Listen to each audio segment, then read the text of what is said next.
تو کہتے ہیں بھائی وہ کر سکتے ہیں ہم نہیں کر سکتے. یہ تھوڑا سا آپ اس کی وضاحت. انشاءاللہ اگر اسی بات کو اگر آگے بڑھائیں تو یہ کہیں کہ قرآن مجید میں ایک آیت کریمہ ہے ان یحسب الانسان ان یترک سدی، ایحسب الانسان ان یترک سدی، کیا انسان یہ سوچتا ہے کہ اسے یوں ہی چھوڑ دیا گیا ہے،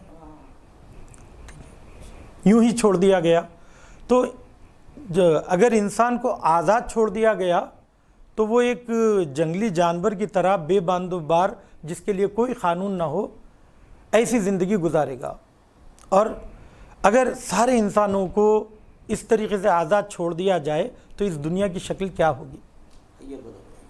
حیات بدل جائے گی. ہر کوئی اپنے طریقے سے جینا چاہے گا، ہر کوئی اپنی خواہشات کے حساب سے جینا چاہے گا، نتیجتاً دوسروں کے حقوق کو ضائع کرے گا، دوسروں کے حقوق کو ضائع کرے گا. تو سوال یہ ہے کہ انسان کو آزاد نہیں چھوڑا گیا.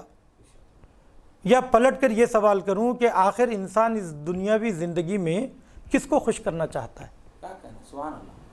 کس کو خوش کرنا چاہتا ہے؟ اپنے نفسانی خواہشات کو پورا کرنا چاہتا ہے، اپنی دل کی تسکیر کرنا چاہتا ہے، یا پھر اپنے بیوی بچوں کو خوش کرنا چاہتا ہے، اپنے ماں باپ کو خوش کرنا چاہتا ہے، اپنی برادری اور قوم والوں کو خوش کرنا چاہتا ہے؟ تو معیار زندگی کیا ہے؟ آخر تم کس کے انتظارات اور کس کی خواہشات کو پورا کر رہے ہو؟ کس کی تمنا پہ پوری اتر رہے ہو؟ کس کی امید کے اوپر ثابت پورے اترنا چاہتے ہو؟ تو دیکھیے انسان یہ چاہتا ہے کہ دوسروں کے لیے آئیڈیل بنے، دوسروں کو بھی اپنے آپ سے دوسروں کو خوش رکھے. کبھی اپنے دل کو خوش رکھتا ہے، کبھی اس کو قوم کی فکر ہوتی ہے. کتنے ایسی برائیاں ہمارے پاس اس نام سے پنپ رہی ہیں کہ قوم کیا کہے گی، قوم کیا سوچے گی. تو کہیں بھی دور دور تک بھی اللہ کا نام نہیں آ رہا ہے. معیار کیا ہے؟ قوم.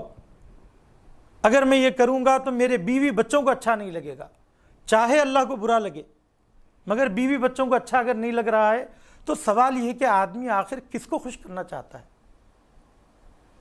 انصاف کی بات یہ ہے کہ سب سے پہلے انسان کو اپنے خالق اور مالک کو خوش کرنا چاہیے، کیونکہ یہ حیات اس کی دی ہوئی ہے، یہ نعمات اس کے دیے ہوئے ہیں. تو جس کے وجہ سے، جس کے ذریعے سے ہماری زندگی ہے، ہم اسے خوش کرنا چاہیں گے یا کسی اور کو خوش کرنا چاہیں گے؟ ٹھیک ہے. تو سب سے پہلے ہم اللہ کو خوش کریں اور انہیں خوش کریں جس کو اللہ سبحانہ و تعالیٰ نے ہادیان دین بنا کر بھیجا، جس کو ہماری ہدایت کے لیے منسوب فرمایا. تو یہاں پر اہل بیت علیہم، انبیاء کرام، سرور کائنات اور ائمہ اہل بیت علیہم السلام کو خوش کریں، ان کی خوشنودی، ان کے احکامات اور ان کی دستورات کی پابندی کریں، ان کی سیرت کی اطاعت کریں. اب ان کی اگر آپ کو پیروی کرنا ہے تو اس پیروی کا فائدہ یہ ہے، کیونکہ اہل بیت علیہم السلام کی شان کے بارے میں کہہ رہا ہوں حضور کہ اہل بیت علیہم السلام کو حدیثوں میں جس طریقے سے پہچنوایا گیا وہ یہ ہے. مثلا امام حسین کے لیے یہ کہا گیا علیہ السلام، آپ کے لیے فرمایا گیا ان الحسین مصباح الہدی و سفینۃ النجاہ. امام حسین ہدایت کا چراغ اور نجات کی کشتی ہے. اہل بیت علیہم السلام کو یہاں پر، امام حسین علیہ السلام کو یہاں پر نور سے تعبیر کیا گیا. نور کا کام کیا ہوتا ہے؟ نور کا کام ہوتا ہے راستے پہ روشنی دینا، تاکہ ہم اس سفر کو آسانی کے ساتھ طے کر سکیں، اندھیروں کو روشنی دینا. تو امام حسین مصباح الہدی ہے، ہدایت کے چراغ ہے. اہل بیت ہدایت کے چراغ ہے. اہل بیت علیہم السلام اللہ کا نور ہیں، ذریعہ ہیں، اس لیے کہ ہم ہدایت کے راستے کو طے کر سکیں. ٹھیک ہے. دوسرے امام کے لیے یہ کہا گیا کہ سفینۃ النجاہ، نجات کی کشتی ہے، نجات کی کشتی سے تعبیر کیا گیا. اب یہ جو کشتی ہے، کشتی کی صفت کیا ہوتی ہے؟ کشتی کی خصوصیت کیا ہوتی ہے؟ کشتی کی خصوصیت یہ ہوتی ہے کہ مسافر جب کشتی میں سوار ہو جاتا ہے تو پھر اس کی اپنی کوئی حرکت نہیں ہوتی ہے، وہ کشتی نہیں چلا رہا ہوتا ہے. جہاں پر کشتی چلانے والا ناخدا کشتی کو لے کر جائے وہ اس کشتی کے ساتھ چلتا چلا جاتا ہے۔ تو اب یہاں پر ساری باغ ڈور کس کے ہاتھ میں ہے؟ کشتی چلانے والے کے ہاتھ میں ہے۔ تو گویا یہ کہا جا رہا ہے کہ اگر تم دامن اہل بیت کو تھام لو تو نجات تمہاری مقدر ہے، تمہارا مقدر ہے۔ چونکہ اہل بیت اللہ کے بندے ہیں، وہ منزل مقصود تک پہنچ رہے ہیں، تو تم ان کے ساتھ ہوئے ہو تو تم بھی منزل مقصود تک پہنچو گے۔ تو ہمارا یہاں پر کام کیا ہے؟ فقط اہل بیت کو ہدایت کا چراغ سمجھنا اور ان کی کشتی میں سوار ہونا، انہی کی زندگی کو آئیڈیل بنانا۔ اب دور ٹیلے سے ٹھہر کر کشتی کی تعریف کرتے رہے، کتنی بڑی کشتی ہے، کتنی خوبصورت کشتی ہے، کتنی عالیشان کشتی ہے، تو کیا آپ کو نجات مل جائے گی؟ طوفان آنے میں اس صورت میں ٹیلے پہ رہ کر کشتی کی تعریف کرنے سے نجات مل جائے گی؟ نہیں ملے گی۔ کب نجات ملے گی؟ جب آپ کشتی میں شامل ہو جائیں۔ تو یہاں بھی یہی معاملہ ہے کہ اہل بیت کی تعریف تو مسیحی بھی کرتے ہیں، یہودی بھی کرتے ہیں، کافر بھی کرتے ہیں، چونکہ جہاں کہیں بھی کمال ہوگا، زیبائی ہوگی، خوبصورتی ہوگی، انسان کی فطرت ہے کہ وہ اس کی تعریف کرے گا۔ تو تعریف سب کرتے ہیں، مگر شیعوں میں اور اہل بیت کے دوسرے طرفداروں میں فرق کیا ہے؟ بنیادی فرق یہ ہے کہ ہم اہل بیت کو اپنا ہادی اور ان کو واجب الاطاعت مانتے ہیں۔ سب لوگ ان کی تعریف ضرور کرتے ہیں مگر ان کو واجب الاطاعت نہیں مانتے۔ اسی لیے ہماری زندگی میں اور ان کی زندگی میں ایک بنیادی فرق ہونا چاہیے۔ جو دور سے فقط تعریف کر رہے ہیں، جو باضابطہ ان کے راہ پہ چل رہے ہیں، ان دونوں میں فرق ہونا چاہیے۔ اب آپ کا سوال کہ اب یہ سوال اٹھتا ہے یہاں پر کہ لوگ اگر یہ کہہ رہے ہیں کہ اسلام ایک پابندی لے کر آتا ہے، زندگی کو سخت بنا دیتا ہے، جتنا ہم دین کے بارے میں جانتے جائیں گے ہماری زندگی اتنی ہی سخت ہوتی چلی جائے گی، یہ لوگوں کا تصور ہے، یہ لوگوں کا تصور ہے، یہ حقیقت نہیں ہے۔ اسی لیے بعض لوگ یہ کہتے ہیں کہ حضور زیادہ مولویوں سے سوالات مت کریے، جتنی جانکاری بڑھے گی اتنی ذمہ داری بڑھے گی، یہ کہہ کر وہ احکام کے بارے میں جاننا نہیں چاہتے، چاہے غلط کام کریں، گمراہی میں پڑ جائیں، مگر ایک بنیادی سوالات جو ان کی زندگی سے متعلق ہے، معیشت سے متعلق ہے، شادی بیاہ سے متعلق ہے، طہارت سے متعلق ہے، نماز سے متعلق ہے، ان سوالات کو نہیں پوچھتے۔ یہ لوگ اللہ کی نظر میں ان کا کیا ہے؟ دو طریقے کے لوگ ہیں، دیکھیے، ایک کو کہتے ہیں خاسر اور ایک کو کہتے ہیں مخسر۔ خاسر اس کو کہتے ہیں جو کسی بھی چیز کی حقیقت کو سمجھنے سے عاجز ہو، خاسر ہو، نہیں سمجھ سکتا، کن ذہن ہے جی، یا نادان ہے، جاہل ہے بہت زیادہ اور کن ذہن ہے، بات کی حقیقت کو نہیں سمجھ رہا ہے۔ تو یہ اللہ کے سامنے کل روز قیامت کہہ سکتا ہے کہ اے پروردگار میں کیا کروں کہ مجھے یہ سمجھ میں نہیں آتی تھی باتیں، تو اللہ اسے معاف کرنے والا ہے۔ مگر وہ لوگ جو حقیقت کو جان سکتے تھے، دین کو اپنا سکتے تھے، ان کے شہر میں ہدایت کا ذریعہ موجود تھا، کتابیں موجود تھی، پڑھنا لکھنا انہیں آتا تھا، عالم ان کے درمیان موجود تھا، وہ جا کر اس سے پوچھ سکتے تھے، مگر اس کے باوجود بھی اگر انہوں نے دین کی بنیادی باتوں کی تعلیم حاصل نہیں کی اور اس کی وجہ سے خدا نخواستہ نماز اگر ان کی غلط ہوئی، شادی اگر ان کی غلط ہوئی، غسل اگر ان کا غلط ہوا، وضو ان کی غلط ہوئی، ان کی کمائی میں حرام پیسہ اگر شامل ہو گیا نادانی کی بنیاد پر، تو اس کے ذمہ دار ان کی نادانی نہیں ہے بلکہ وہ خود عمدن اس کام کے ذمہ دار ہیں۔ ان کو اس کا جواب دینا ہوگا۔ فتح کلامی کی معافی اللہ، یہاں پہ وہ لوگ یہ سمجھ رہے ہیں کہ ہم اگر معلوم کر لے تو ہمیں عمل کرنا پڑے گا، یہ چرا رہے ہیں اپنا جو ذمہ داری سے، اپنی ذمہ داری دستبرداری اختیار کر لیتے ہیں۔ ہم یہ چاہتے ہیں کہ ہم جائے نہیں، اگر معلوم ہو گیا تو ہمیں عمل کرنا پڑے گا، عمل کرنا پڑے گا۔ آپ دیکھیے، میں تعجب کرتا ہوں جو لوگ اس طریقے سے سوچتے ہیں، انہیں تو اللہ سبحانہ و تعالیٰ کا لاکھ لاکھ شکر ادا کرنا چاہیے کہ اس پوری کائنات میں جمادات ہے، نباتات ہے، حیوانات ہے، حیوانات میں چرندے ہیں، خزرندے ہیں، پرندے ہیں، اتنے سارے جانور ہیں، مگر ان تمام مخلوقات کو اللہ سبحانہ و تعالیٰ نے انسان کی خدمت کے لیے خلق کیا اور انسان کو اپنی عبادت کے لیے خلق کیا۔ سبحان اللہ، سبحان اللہ۔ اور ان میں سے کسی کو بھی خطاب نہیں کیا اے پہاڑ سے نہیں کہا کہ میں نے تجھے اپنی عبادت کے لیے خلق کیا، پرندوں سے نہیں کہا کہ تم میری عبادت کرو۔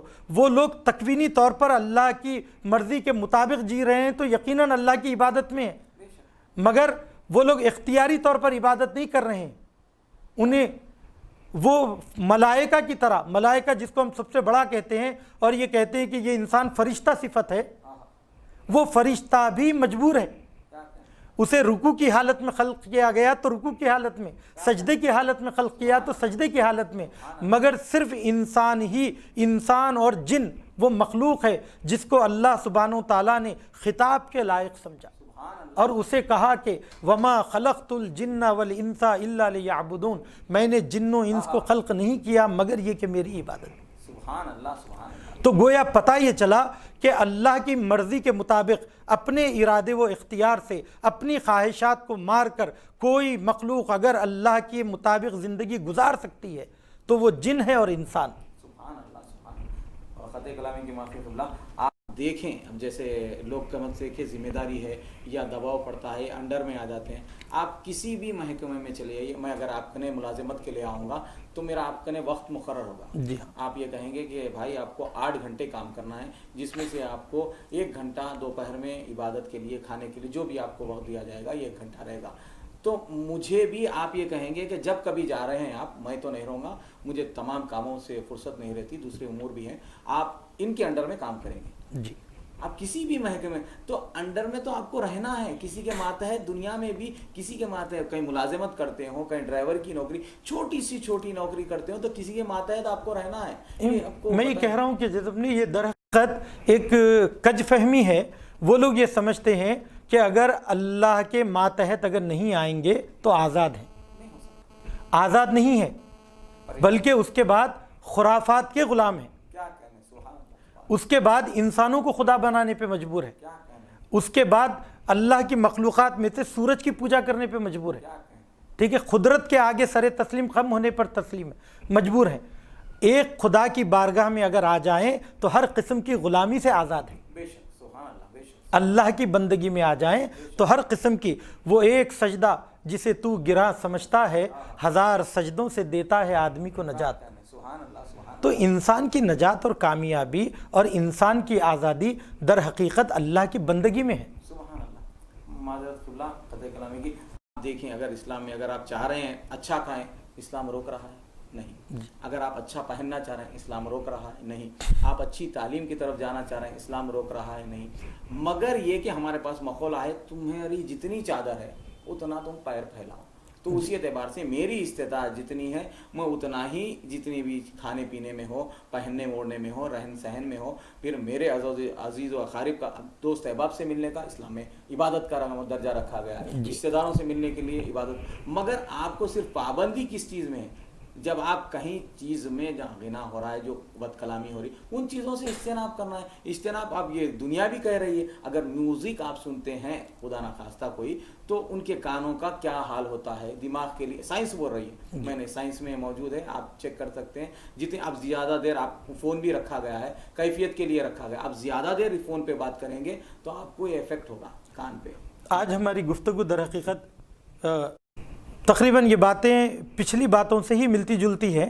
آج ایک نئے نقطے کو میں اضافہ کرنا چاہتا ہوں، وہ یہ ہے کہ در حقیقت دیکھیے، اللہ سبحانہ و تعالیٰ کے اوپر اگر ہم نے ایمان لا لیا اور اسے حکیم اور عادل اگر مان لیا تو اس نے اس کے بعد جتنے بھی احکام بیان کیے ہیں وہ سارے ہمارے فائدے کے لیے ہیں، اور کون ہے جو اپنا فائدہ نہیں چاہتا؟ تو دین کے ماننے میں فائدہ ہے آپ کا۔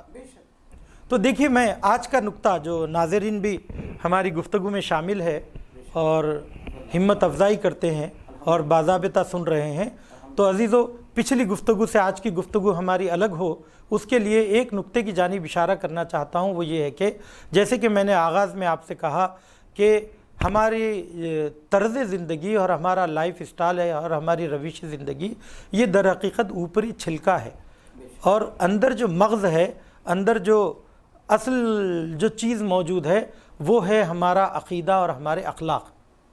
ہمارا اخلاق اور ہمارا عقیدہ ہمارے لائف اسٹائل میں دکھائی دیتا ہے. لائف اسٹائل کیا ہے؟ کسی بھی کام کو حسن و خوبی اور سلیقے سے انجام دینا. کھانا سب کھاتے ہیں، مگر اسلامی طرز سے کھانا کھانا، اس کو بہترین طریقے سے انجام دینا ہے. مثلا اللہ کی عبادت انسان کی فطرت میں ہے. دیکھیے اخلاقیات، ساری اخلاقیات، یہاں سے ذرا مثالوں کو غور فرمائیے. انسان کی طبیعت میں اللہ کی بندگی ہے، اسی لیے وہ کسی نہ کسی کے آگے اپنا سر جھکائے گا اسے خدا سمجھ کر. وہ فطری طور پر اللہ کی تلاش میں ہے. حقیقی معرفت نہیں ہونے کی وجہ سے کبھی وہ درخت کو خدا بنا لیتا ہے، کبھی خیالی خداؤں کو خدا بنا لیتا ہے، کبھی انسانوں کو خدا بنا لیتا ہے، کبھی فرشتوں کو خدا بنا لیتا ہے، مگر بندگی جو ہے اس کی فطرت میں ہے. اب وہ بندگی کا اظہار کبھی زمین پر لوٹ کر کرتا ہے، کبھی سجدہ کر کے کرتا ہے، کبھی خم ہو کر کرتا ہے. مگر اسلام نے آیا اور اسلام آیا اور آ کر اس نے کہا کہ اللہ کی عبادت اور اس کا احترام کرنے کا یہ طریقہ ہے کہ رکوع سے زیادہ غیر خدا کے لیے نہیں جھک سکتے. سجدہ اس کے لیے مخصوص ہے، عبادت اس کے لیے مخصوص ہے. تو اسی لیے عبادت کا ہم کو طریقہ سکھایا گیا. آپ یہ کہیں کہ بھائی میں تو اللہ کو مانتا ہوں، اب اللہ کی جیسے چاہے میں عظمت کا اظہار کروں، تو کہا کہ نہیں، اس میں تم کو آزادی نہیں ہے. ایک ہم نے اس کی روش بتائی ہے، اس کا ایک طریقہ بتایا ہے. وہ نماز ہے، وہ وضو ہے، وہ غسل ہے، اس کی پابندی کرنا بندگی ہے. اس طریقے سے اللہ کی عبادت کرو. یا بزرگوں کا احترام، بزرگوں کا احترام انسان کی فطرت میں ہے، انسان کی فطرت میں ہے. تو یہ جو احترام ہے، یہ احترام کا اظہار ہر سماج میں ہوتا ہے. کرسچن اگر ہوگا تو اپنے بزرگوں کو جب سلام کرنا چاہے گا اپنی ٹوپی اٹھائے گا، تھوڑا سا خم ہوگا اور سلام کرے گا. مسلمان اگر ہوگا تو وہ سلام علیکم کہے گا. ہندو اگر ہوگا تو وہ دونوں ہاتھ جوڑے گا. تو ان سب چیزوں میں مشترک کیا چیز ہے؟ مشترک ہے احترام. اب کلچر کے فرق سے احترام کا طریقہ بدلتا جا رہا ہے، کلچر کے طریقے. اب ہم جو اسلام کے ماننے والے ہیں اس سے پوچھا کہ جب مومنین سے ملاقات کریں تو ان کے احترام کا طریقہ کیا ہے، تو کہا کہ ان کو سلام علیکم کہہ کر دعا دو اور ان کے سلام کا مکمل جواب دو، سلام کرنے میں پہل کرو. یہ کیا ہے؟ اسلامی آداب ہے، یہ اسلامی کلچر ہے. اور بعض اوقات اس کے اندر عزیزو یہ اسلامی کلچر جو ہمارے پاس آیا وہ شریعت کا نتیجہ ہے. بعض چیزیں یہ ہے کہ اپنے علاقے کے اعتبار سے، خاندانی اعتبار سے، نسلی اعتبار سے پیدا ہو جاتی ہیں. مثال کے طور پر ہمارے حیدرآباد میں ہم بزرگوں کا جب احترام کرتے ہیں تو بہت زیادہ جھک کر سلام کرتے ہیں، ہاتھ اٹھا کر سلام کرتے ہیں. جی ہاں. یا نوابوں کے دربار میں، بادشاہوں کے دربار میں فرشی سلام کرتے ہیں. یہ فرشی سلام کرنا، یہ پیٹ میں منڈی دار کر سلام کرنا، یہ ہمارا کلچر ہے، یہ اسلام نہیں ہے. تو اس بات کو بھی ہم فرق کریں. بعض اوقات ہم اپنے ذاتی کلچر کو دین سمجھ بیٹھتے ہیں. یہ تو آپ نے دیکھا کہ جو آداب اسلام بتا رہا ہے، اور میں ابھی آسانی کے لیے مومنین کے لیے بتاؤں کہ اگر ہم اپنے اسلامی آداب، ہمارا لائف اسٹائل کہاں سے سیکھیں، تو اس کے لیے ایک بہترین کتاب ہے حلیۃ المتقین، جس کا اردو ترجمہ تہذیب الاسلام ہے. اسے علامہ مجلسی علیہ الرحمہ نے لکھا. اس کے اندر زندگی گزارنے کے اصول بتائے گئے، کھانے پینے سونے جاگنے. چونکہ اتنی تفصیلی کتابیں مومنین پڑھنے کا حوصلہ پھر یا سمجھنے میں ان کے لیے مشکل ہوتی ہے، تو اس طریقے کے پروگرام میں یہاں پر کچھ باتوں کو واضح کیا جاتا ہے. یہ PDF فارمیٹ پہ بھی موجود ہے، یہ کتاب خانوں میں بھی یہ چھپتی رہتی ہے، یہ آسانی سے مل بھی جائے گی انشاءاللہ. یہ کتاب کا مطالعہ آپ کو مدد دے گا. ناظرین، قبلہ کی ایک ویب سائٹ ہے جس میں بہت سی کتابیں ہیں، اور قبلہ ہی اپنے گھنے مبارک سے ویب سائٹ وغیرہ بتائیں گے، اس میں تفصیلات ہے زیارت کے لیے. دیکھیے ایک بات آپ نے چھیڑ دی تو میں بتا دیتا ہوں. دیکھیے ناظرین، ہمارے بزرگ علماء یہ کہتے ہیں کہ ہندوستان، پاکستان اور بنگلہ دیش میں پچھلے چند سو سال میں ہمارے علماء نے 40,000 سے زیادہ کتابیں لکھی، عربی زبان میں، فارسی زبان میں، اردو زبان میں. مگر دھیرے دھیرے عربی زبان اور فارسی زبان، پھر اب جا کر اردو زبان ہمارے درمیان اس کا پڑھنا لکھنا سمجھنا مشکل ہو گیا، دشوار ہو گیا، اور ہم نے اپنی مادری زبان کو چھوڑ دیا، دینی زبان کو چھوڑ دیا. تو دھیرے دھیرے یہ کتابیں تباہی کے دہانے پر پہنچ گئی، اور ہر سال کئی سو کلو کتاب ردی میں پھینکی جاتی ہیں. تو آج کے وقت کی ضرورت کے حساب سے، اور جبکہ یہ زمانہ لٹریسی کا زمانہ ہے، پڑھے لکھے لوگ اس دور میں زیادہ ہے، تو ہم اپنے بچوں کو مادری زبان سکھائیں اور ان کو دینی کتاب پڑھنے کے کی جانب راغب کروائیں، اور ان کو مختلف زبانوں میں، انگریزی زبان میں، تیلگو زبان میں، علاقائی زبان میں، اور اپنی مادری زبان اردو زبان میں پرانی کتابوں کو دوبارہ زندہ بھی کریں، اور نئی تحریروں کو موجودہ دور کے مطابق لکھیں اور ان کے ہاتھوں تک پہنچائیں. بالکل سبحان اللہ. اب چونکہ یہ کام نہیں ہو رہا ہے یا نہیں ہونے کے برابر ہو رہا ہے، تو اسی لیے اس وقت ایک ضرورت ہے. وہ ضرورت یہ ہے کہ ہم اپنے بزرگوں کے آثار کو محفوظ کریں. اس کا ایک طریقہ یہ ہے کہ اس کو ڈیجیٹلائز کیا جائے. سبحان اللہ. تو ہم نے سب سے پہلے مرحلے میں خم میں ایک ادارہ ہے، مرکز احیاء آثار بر صغیر، کہ میں ان کے ساتھ ہمکاری کرتا تھا اور ابھی بھی کرتا ہوں، کہ ہم یہ کرتے ہیں کہ شیعہ نشین تمام علاقوں کے چپے چپے اور ان کی لائبریریوں میں گھوم کر ان کتابوں کو جمع کرتے ہیں، اور ان کی عکس برداری، ان کی فوٹوز لیتے ہیں. لینے کے بعد ہائی ریزولیشن کیمرے سے فوٹو لے کر ان تصویروں کو محفوظ کرتے ہیں. محفوظ کرنے کے بعد ان کی PDF فارمیٹ پہ کتاب بناتے ہیں، یا پھر اس کی ضروری کتابوں کی ٹائپنگ کرتے ہیں، ان کو دوبارہ چھاپتے ہیں، اور اسی طریقے سے ان کی ببلیوگرافی کرتے ہیں. ہر کتاب کی تفصیل لکھتے ہیں، ان کے اوپر ریویو لکھتے ہیں، تبصرہ لکھتے ہیں، تاکہ لوگوں تک شیعوں نے آج تک کون سا علمی اور تحقیقی کام کیا ہے اسے بتایا جائے. کیونکہ آج کے لوگ بڑے آسانی سے کہہ دیتے ہیں کہ آج تک اکنامکس پہ نہیں لکھا گیا، آج تک سائنس پہ نہیں لکھا گیا، آخر ہمارے بزرگوں نے کیا کیا ہے، ہمارے پاس تو کوئی کتاب نہیں ہے. در حقیقت یہ ہماری غفلت کے نتیجے میں ہے. ہم واقف نہیں ہیں کہ ہمارے بزرگوں نے کیا کیا. جو کچھ ہمارے بزرگوں نے کیا ہے ہم تو اس کو حفاظت بھی نہیں کر سکے. سبحان اللہ. بے شک صحیح کہا.